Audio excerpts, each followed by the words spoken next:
मुझे परमेश्वर ने चुना है, मैंने उसे नहीं चुना, या आप लोगों ने उसे नहीं चुना, आपको उसने चुना है। क्योंकि हम जहां थे, जिस अवस्था में थे, खुश थे, मस्त थे और व्यस्त थे, उसने मुझे चुना। मैं अपनी समय सीमा में देखते हुए एक छोटी सी आपको एक बात बता करके, एक छोटी सी कहानी बता करके, और मैं सद्गुरु यीशु मसीह ने मेरे जीवन में जो साक्षी प्रकट की है, ये परम पिता परमेश्वर के पुत्र की साक्षी है। ये कभी कभी मनुष्य के जीवन में कष्ट ये आते हैं कि वो उसकी महिमा को प्रकट करे। एक गांव में एक गुरु और शिष्य रहते थे, और उस गांव में एक नदी थी, और नदी के ऊपर एक ब्रिज था, और एक ही रास्ता था कि उस तरफ जाना है, और बीच में बरसात थी। तो प्रियो, गुरु ने शिष्य से कहा, बेटा मेरा हाथ पकड़ ले, हमें उस तरफ जाना है। लेकिन चेले ने हाथ नहीं पकड़ा, और गुरु ने बार बार कहा, हाथ पकड़ ले, हाथ पकड़ ले, लेकिन उसने हाथ को नहीं पकड़ा। कई बार उसने कहा गुरुजी ने, लेकिन उसने नहीं पकड़ा। अंत में गुरु ने हाथ को पकड़ा तेजी से और दूसरे तरफ छोड़ दिया, दूसरे तरफ ले जाके छोड़ दिया।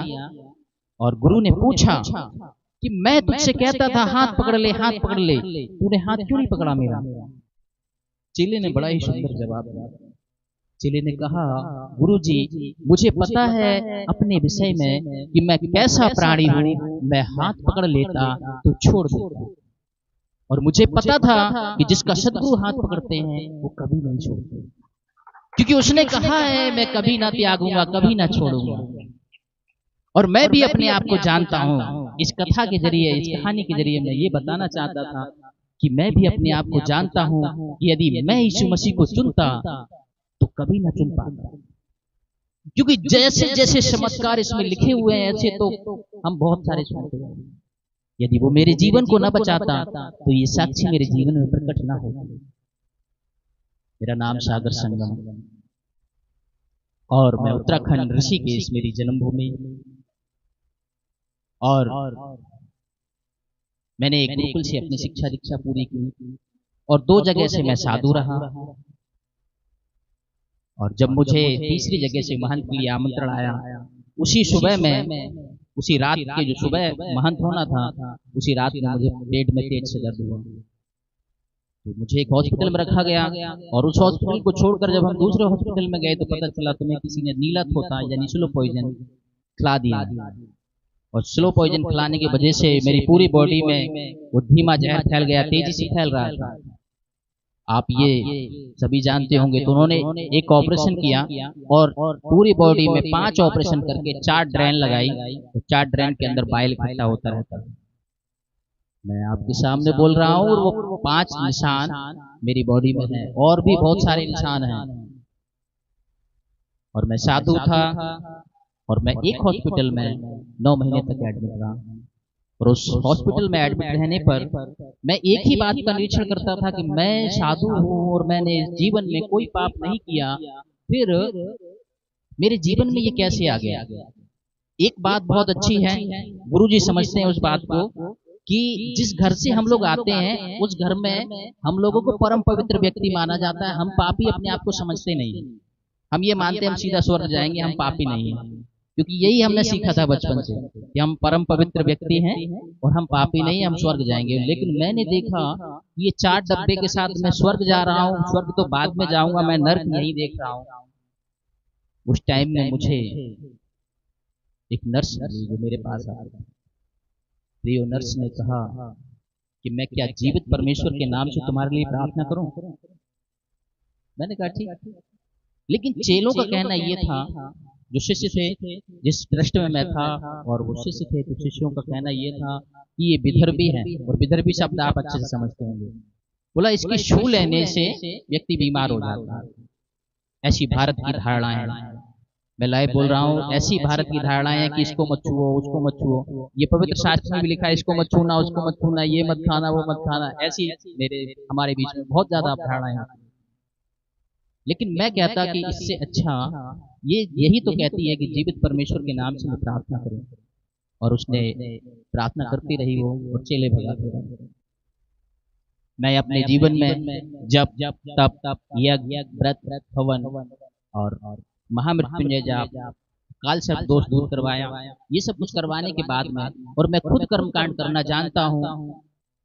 और आपके पंजाब में हमने बहुत सारी जगह आ करके कर्मकांड किया है। मैं बचपन से पंजाब आता रहा हूँ। पिछले 4-5 साल या मेरा यीशु से परिचय हुआ, उसके 2-3 साल पहले से मैं आना बंद कर दिया था, क्योंकि मैं गुरुगद्दी पर था। पंजाब में मैं आता रहा और यहाँ इन एरियाओं में मैंने बहुत रोली चावल फेंके। तो कर्मकांड को मैं खुद करता था, इसलिए कर्मकांड के ऊपर मुझे भी विश्वास था, और वो विश्वास तब टूटा जब मैंने देखा कि ये कोई लाभ नहीं दे रहा। लास्ट में एक चेले ने कहा कि निर्मल बाबा के पास चलें, और उस बाबा के पास गए। तो मैं ये बताना भूल गया था, उस दिन उसने 5,100 रुपए लिए, 5100 रुपए लेकर के, और एक बात पूछी कि तुमने गन्ना कब से नहीं खाया। मैंने कहा भाई मैं 9 महीने से हॉस्पिटल में था, तो गन्ना कैसे खाता हूँ। तो उसने कहा जो कृपा है वो गन्ने में रुकी हुई है, गन्ना खाइए आप ठीक हो जाए। और मैंने गन्ना खाया, और उसने कहा था 20 व्यक्तियों को देना। मैंने 200 व्यक्तियों को गन्ने बांट दिए, उससे कोई लाभ नहीं। मैंने ये सोचा कि मरना तो निश्चित है, और जो व्यक्ति चाहे तो वो देख सकते हैं कि मेरे 5 जगह से 5 होल हैं और 5 बॉडी में, पूरे पेट में। और मैंने ये सोचा कि मैं मर जाऊंगा, और निश्चित ही मरूंगा। तो जब मैं निश्चित मरूंगा, तो मैंने सोचा कि मरने से पहले ये मेरा साथ छोड़कर चले जाएं, उससे पहले मैं खुद मर जाता। क्योंकि आप लोगों को पता होगा कि मैंने पढ़ा है, मैं पढ़ता था गरुड़ पुराण में, नर्क में व्यक्ति को भाले से मारते या इससे मारते हैं। आप में से जो मेडिकल की जिन्होंने पढ़ाई की होगी उनको पता होगा कि यदि यहाँ ड्रेन किसी को देनी होती तो भैंस वाले इंजेक्शन से वो होल बनाते तब ड्रेन देते। अच्छा, और ड्रेन ऐसे रुक नहीं सकती है। ऐसी यदि ड्रेन लगा दी जाए तो ड्रेन रुकेगी नहीं, ड्रेन बाहर निकल आएगी। तो वो क्या करते, क्या एक धागे से उसकी सिलाई कर देते हैं, और धागे से सिलाई कर देते हैं। डॉक्टर थोड़े दिन तक अच्छे से देख रेख करते हैं, उसके बाद डॉक्टर सोचते हैं कि क्या करा जाए। और वो जो धागा है ना, वो धागा ऐसा नहीं है कि जैसे यहाँ से ऑपरेशन किया तो वो फिर काट दी जाएंगी। वो धागा ऐसा है मजबूत कि वो रोकने के लिए रखा गया है, वो उस ड्रेन को रोकने के लिए रखा गया है कि ड्रेन बाहर ना आ जाए। और जब आप चलेंगे 4 डब्बे लेकर के ऐसे, तो मैं ही इस बात का अनुभव बता सकता हूँ कि व्यक्ति कितने कष्ट में रहता है। परमेश्वर की बड़ी दया हुई मेरे ऊपर कि मैं आपके सामने हूँ, और उन डब्बों को लेकर के मैं जीवन से थक गया, हार गया। और सबसे बड़ा दुख मुझे इस बात का हुआ कि मैं परमेश्वर को खोजने निकला था और मुझे नहीं मिला। और मेरा विश्वास ये रहा कि नहीं है, परमेश्वर नहीं है, संसार को बनाने वाला कोई नहीं है। ऐसी संसार बनता है, ऐसी विनाश हो जाता है। 4 लड़कों को बुलाकर मैंने कहा मैं तुम्हारे लिए अंतिम अरदास करने के लिए जा रहा हूँ, कल हम आश्रम चलेंगे। ये बाबा लोग बहुत चालाक होते हैं, मैं भी चालाक था। मैंने उनको ये नहीं बताया कि मैं मरने वाला हूँ, उनको पता है कि बाबा मरने वाला है, और मुझे भी पता था मैं मरने वाला हूँ। लेकिन मैंने उनसे बहुत सारी बातें नहीं बोली। मैं उस छत के ऊपर गया, और जब मैं उस छत से गिरने वाला था, आत्महत्या करने वाला था, तब मैंने एक आवाज सुनी, मैं जीवित हूँ तो तुझे मैं कैसे मरने वाला। हालेलुया। और उस टाइम में मैंने जब पीछे मुड़कर देखा तो वहां कोई नहीं, और वहां कोई नहीं था। तो आप देखना, ये मनुष्य के स्वभाव में होता है, जब वो अकेला होता तो बहुत सारी बातों को सोचता है। मैंने भी बहुत सारी बातों को सोचा, और उसमें से निकल कर ये आया कि नर्स कहती थी परमेश्वर जिंदा है, और वो परमेश्वर जो नर्स का परमेश्वर है वो मुझसे बात कर रहा है। मैंने कहा हाँ, यदि तू कहता है तू जीवित है और मुझे नहीं मरने देगा तो मैं नहीं मरूंगा। और उस दिन हमने हॉस्पिटल को छोड़ा, और वो शुक्रवार वाला दिन था। अगले शुक्रवार को वो सारी ड्रेन निकल गई, प्रियो, वो सारी ड्रेन निकल गई, लेकिन सारी बॉडी पर मेरे वो निशान मौजूद हैं। मैं लाइव इस बात को बोल रहा हूँ कि वो सारी ड्रेन निकल गई, और आज मैं आपके बीच में सुरक्षित हूँ। उसके बाद में हमने परमेश्वर की खोज की, और किसी कबाड़ी से हमने एक बाइबल ली, उसको अध्ययन किया, और उसके बाद आश्रम को लिख कर दिया। वो लिखित में दिया, मुझे पता है ये जगह जगह पहुंच रही होगी बात, तो हमने उसको लिख कर दे दिया। भाई उन लोगों ने पूछा ट्रस्ट ने क्यों जाना चाहते हो, मैंने कहा कि मैं परमेश्वर को खोजने जा रहा हूं, और परमेश्वर को खोजने के लिए निकला तो वो मुझसे मिला। और यही बात मैं आपको बताना चाहता हूं। मैं 1 मिनट और लूंगा। मैं वहां से निकला। मैं कई बार गुरु जी के विषय में कुछ कुछ कहता रहता हूँ। हम दोनों एक दूसरे की तारीफ करने के लिए नहीं निकले हैं। मैं यदि इनको व्यासपीठ पर बैठा देता, व्यासपीठ का नाम ले रहा हूँ, इनको यदि व्यासपीठ पर बैठा देता और मैं दे मंत्र ले मंत्र, तो ये भारत की सारी जनता इनके पास ही होती।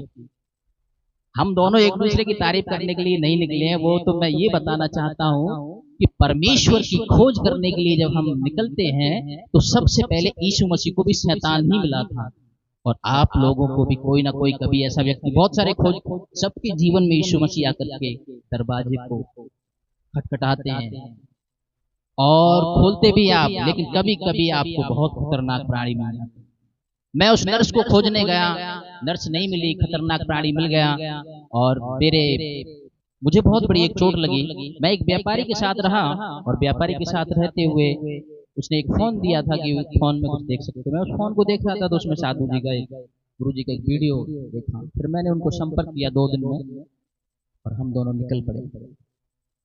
तो मैं ये बात इसलिए कह रहा था कि हम इसमें एक दूसरे की महिमा मंडन करने के लिए नहीं निकले हैं। बात यह है कि वो हमारी जो दीक्षा संस्कार हुआ तो वो उन्होंने करवाया, और अभी परमेश्वर के दास कह रहे थे कि जो प्राचीन परमेश्वर के वचन को सिखाने और सुनाने में तीव्रता करते हैं, कसरत करते हैं, उनका सम्मान किया जाए और दुगना सम्मान किया। ऐसा संत पौलुस, महात्मा पौलुस अपने चेले को समझा रहे हैं। हमारे जिस घर से मैं आता हूं उसमें गुरु का बड़ा महत्व है। इस संसार के सदगुरु और अच्छे मार्गदाता तो यीशु मसीह, जिन्होंने आकर कहा अष्टो, जो जवाब था साधुओं का, जो सवाल था अष्टो मा सदगमया तमशो मा ज्योतिर्गमया मृत्युर्मामृतम, और उन्होंने आकर कहा सत्य जीवन मार्ग मैं हूं। वो सदगुरु हैं, लेकिन जो आपके गुरु हैं, जिन्होंने आपको यीशु मसीह के विषय में बताया या आपको दीक्षा दी हो, उनका भी सम्मान करना चाहिए। और हम दोनों उसी बात को लेकर के बताने के लिए चल पड़े। एक बात मैं रखना चाहूंगा, उसके बाद मेरा समय समाप्त होता है। एक छोटी सी स्टोरी मैं आपके सामने रख रहा हूं। छोटी सी स्टोरी यह है कि वो उनको देख करके, गुरुजी को देख करके लोग आते हैं। कोई कहता है हाथ देख दो, कोई कहता है पैर देख दो, कोई कहता है माथा देख दो। लोग देखते रहते हैं। उन्होंने पढ़ाई किया, अध्ययन किया, मैंने भी अध्ययन किया कि हम सब कुछ देख सकते हैं, सुना सकते हैं, बता सकते हैं। और उन्होंने देखा कुंडली एक माई लेकर आई, वो देख रहे थे, वो ध्यान से उन्होंने उस कुंडली को देखा। वो कुंडली को देख कर कहा, गुरुजी बोले माई तेरा नाम सीता है? हाँ गुरुजी। अच्छा अच्छा ठीक है, और तेरे पति का नाम मोहन? अरे वो तो लोटम लोट हो गई चरणों में। और गुरुजी की और चेले थे, और 400-500 चेले पहले थे, अभी वो सब इधर उधर कुछ काम कर रहे हैं। तो लोटम लोट हो गए। चेलों ने कहा गुरुजी, हाँ चेलों ने कहा माई तू बोलेगी तभी तो गुरुजी बताएंगे, पैरों में लोटम लोट होने की कोई जरूरत नहीं है, तू आगे बोल तब गुरुजी बताएंगे। और उन्होंने कहा कि तेरे 4 बच्चे हैं? हाँ गुरुजी, आप तो अंतर्यामी हैं, आप तो भगवान हैं, आप तो परमेश्वर हैं। और कल तूने 2 केजी शक्कर ली थी, चीनी? हाँ गुरुजी, आपको कैसे पता? गुरुजी ने कहा भाग यहाँ से, तू राशन कार्ड उठा के ले आई है, तू राशन कार्ड उठा के ले आई है, ये कुंडली नहीं है, ये राशन कार्ड है। और मैं ये सच बता रहा हूं, आप लोग मत पहुंच जाना कि गुरुजी मेरा माथा देख दो, वो देख सकते हैं। तो क्या होता है कि ज्योतिष एक गणित है, और गणित है, और हम ये बता सकते हैं इस भूमि में पानी है, कल ये होगा, कल वो ग्रह होगा, कल सूर्य ग्रहण होगा, परसों चंद्र ग्रहण होगा, या आपके ये जो हस्तरेखा इसको देखकर कुछ बता सकते हैं, कुछ जानकारियां आपको देख सकते हैं, आपके बेटा बेटी की कुंडली मिला सकते हैं, और ये भी बता सकते हैं। मैं भी ये कह रहा हूँ कि ये भी जब शादी होती है तो मैं ये बता सकता हूँ उनमें से मरेगा कौन पहले, लेकिन हम कभी वो बताते नहीं है, और वो गणित है। और मैं लाइव ये कह रहा हूं कि जिस दिन शादी करते उसी दिन मुझे पता चल जाता है ये कब मरेगा, इनमें से पहले कौन मरेगा ये पता रहता है मुझे। दूसरी बात, जब किसी की कुंडली बनाते हैं तो पता रहता है ये कब मरेगा। जिस दिन उसकी कुंडली बनाई जाती है उसमें ये रहता है कि ये इस नक्षत्र में जन्मा है तो इस नक्षत्र में मर जाएगा। तो ये क्या है? ये जानकारी है, इंफॉर्मेशन है, जिसे कोई भी दे सकता है। जो उसकी अध्ययन करेगा, ज्योतिष एक गणित है और उसका अध्ययन करेगा, तो आपके विषय में कोई पर्ची खोलेगा, पर्ची बंद करेगा, 2 चिमटे मारेगा और मुक्ति का रास्ता बताएगा। कोई गन्ना खाने के लिए बताएगा, कोई कहेगा रोली चावल फेंको, आप स्वस्थ हो जाओगे। लेकिन वो सैल्वेशन है। यदि उद्धार चाहिए तो वो फिर यहां, मैं इसी बात को बताना चाहता था और मैं इसी बात को बता करके एक बात बोल करके बात को खत्म करना चाहता हूं।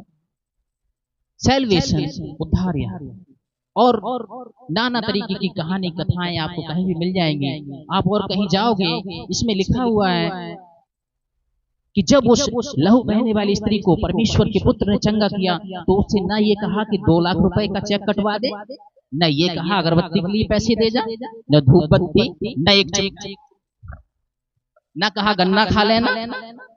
देखिए अद्भुत तरीका है कि गुरुजी कभी किसी को चिमटा, डंडा, लाठी मार के आशीर्वाद देते ही नहीं थे।